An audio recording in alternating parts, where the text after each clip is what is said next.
Seydou Diouf a la parole, suivi de Babacar Meng. Pour 8 minutes. Je vous remercie, Monsieur le Président. Monsieur le Président, Messieurs les ministres, Monsieur le ministre, je reviendrai tout à l'heure, si le temps me le permet, pour dire ce que je pense de vous, de vos collaborateurs. Chers collègues, je voudrais à l'entame de mon propos apporter une clarification quand même sur un point qui commence à polluer un faux débat qu'on a voulu instaurer dans ce pays relativement au montant de la loi de finances.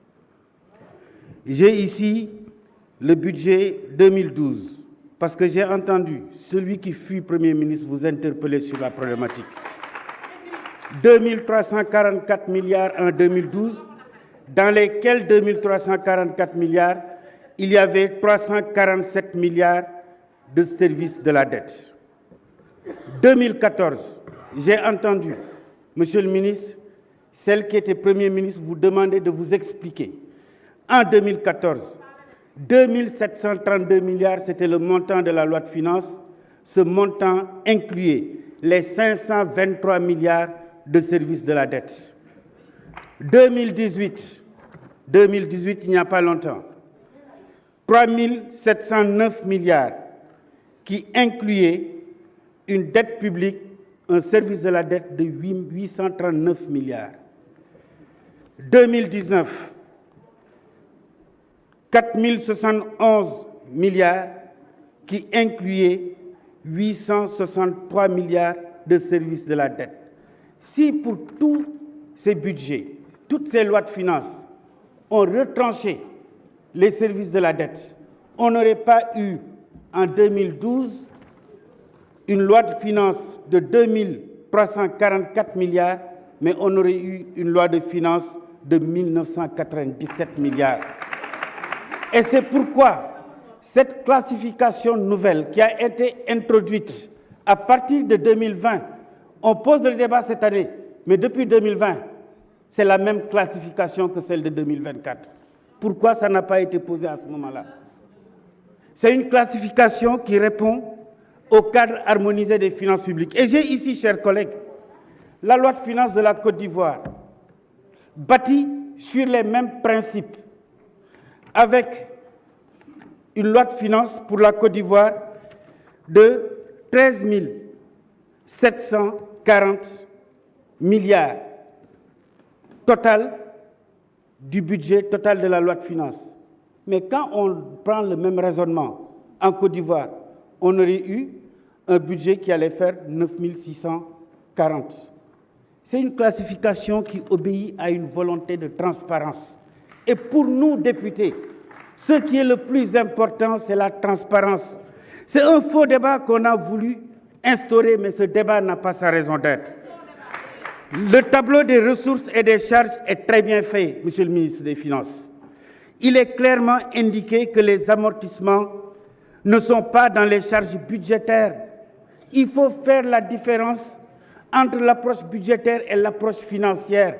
Ce qui est fait aujourd'hui dans la loi de finances, c'est qu'on veut conformer le tableau des opérations financières de l'État aux opérations de la loi de finances. C'est cette concordance qui est recherchée et c'est cette concordance qu'on retrouve aujourd'hui dans les pays de l'UMOA. Je mettrai à disposition des collègues qui le veulent la loi de finances de la Côte d'Ivoire bâtie sur la base de la même classification que celle du Sénégal. Pour le reste, Monsieur le ministre, entendons-nous bien, c'est une loi de finances qui a été bâtie avec des objectifs de mobilisation de ressources. Et l'avantage d'ailleurs de la désagrégation des intérêts et des commissions sur et de l'amortissement de la dette, l'avantage, c'est que cela permettra aux régies financières d'être davantage mobilisées sur le recouvrement des recettes. C'est un objectif qui est là, c'est un objectif certes inavoué, parce que quand on dit recette, la recette, elle est tirée, mon cher collègue, vous le savez très bien, de la situation de l'économie réelle. Les charges de trésorerie et les ressources de trésorerie englobent les recettes, mais ne se limitent pas aux recettes.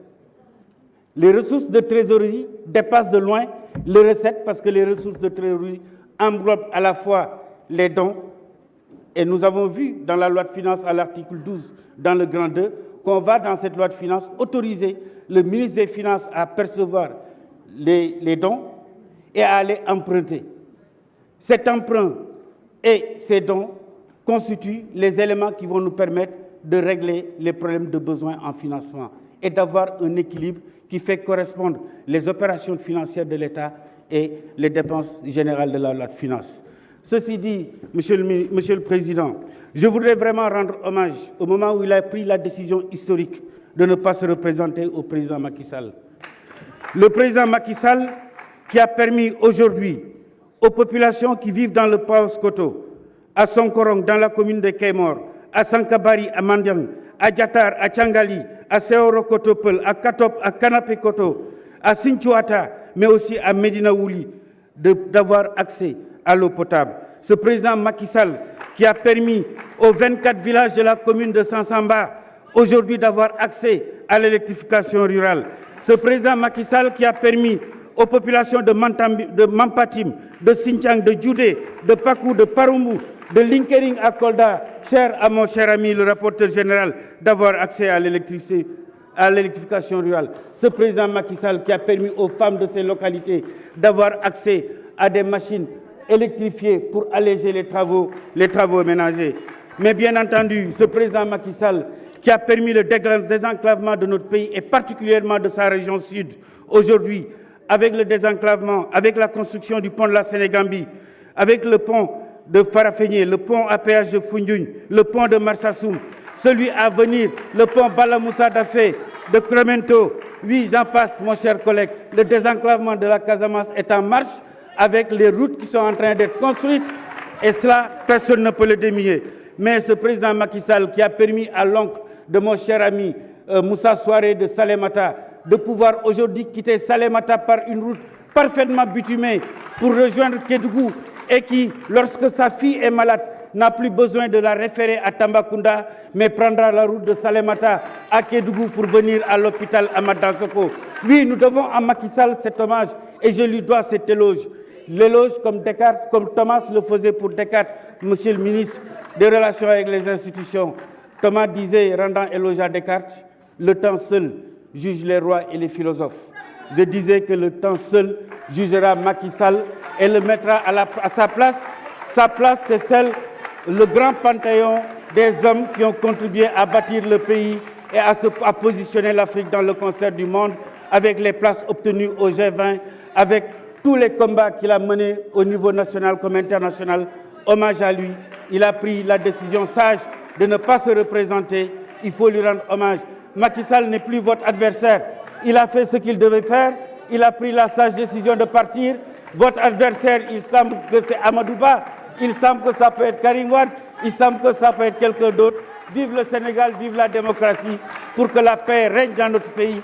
Chers collègues, je ne peux pas terminer sans vous remercier tous et toutes, en ma qualité de président de la Commission des Finances, pour m'avoir facilité le travail. Monsieur le ministre des Finances, nous vous devons cette remarque. Nous vous remercions du fond du cœur pour la générosité à la fois intellectuelle, la disponibilité dont vous avez fait montre à vous, à vos collègues. Monsieur le Président, merci. Monsieur le rapporteur général, merci. Mais surtout, merci à mes enfants, les assistants parlementaires, qui sont mes enfants, que j'ai vu grandir, que j'ai accompagnés. Merci à toute l'équipe de la DPB, mon cher DGB, mon cher Djiba, cette DPB avec les Swadou que je vois, les Sira que je vois, les Maguettes et tous les autres. Merci à tous. On a vécu une belle session pour que vive le Sénégal. Je vous remercie, chers collègues.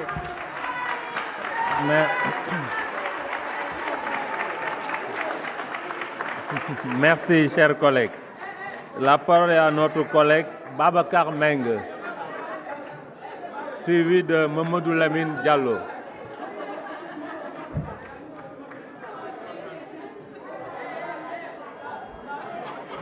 Merci, Monsieur le Président, Messieurs les ministres, Monsieur le ministre des Finances, chers collègues.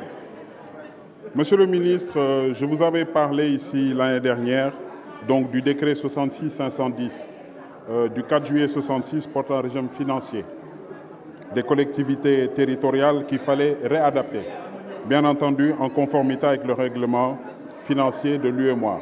Je suis heureux de voir qu'aujourd'hui, il y a un nouveau décret donc 2161 du 6 novembre, qui consacre un nouveau régime financier. Et je tenais à vous féliciter, vous, vos collaborateurs, parce que nous, au niveau des collectivités locales, j'en profite, Monsieur le ministre, pour vous parler de la nomenclature budgétaire.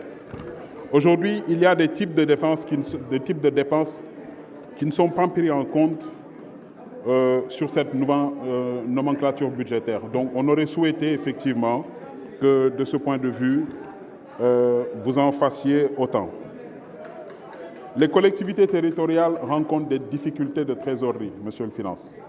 Et la question qu'on s'est toujours posée, c'est à savoir pourquoi les rôles d'impôt sont toujours livrés, en tout cas, au dernier trimestre. Donc cela ne nous laisse pas le temps de faire un recouvrement et, bien entendu, faire le travail convenablement. L'autre élément, Monsieur le ministre, bien sûr, j'ai parlé des rôles d'impôt.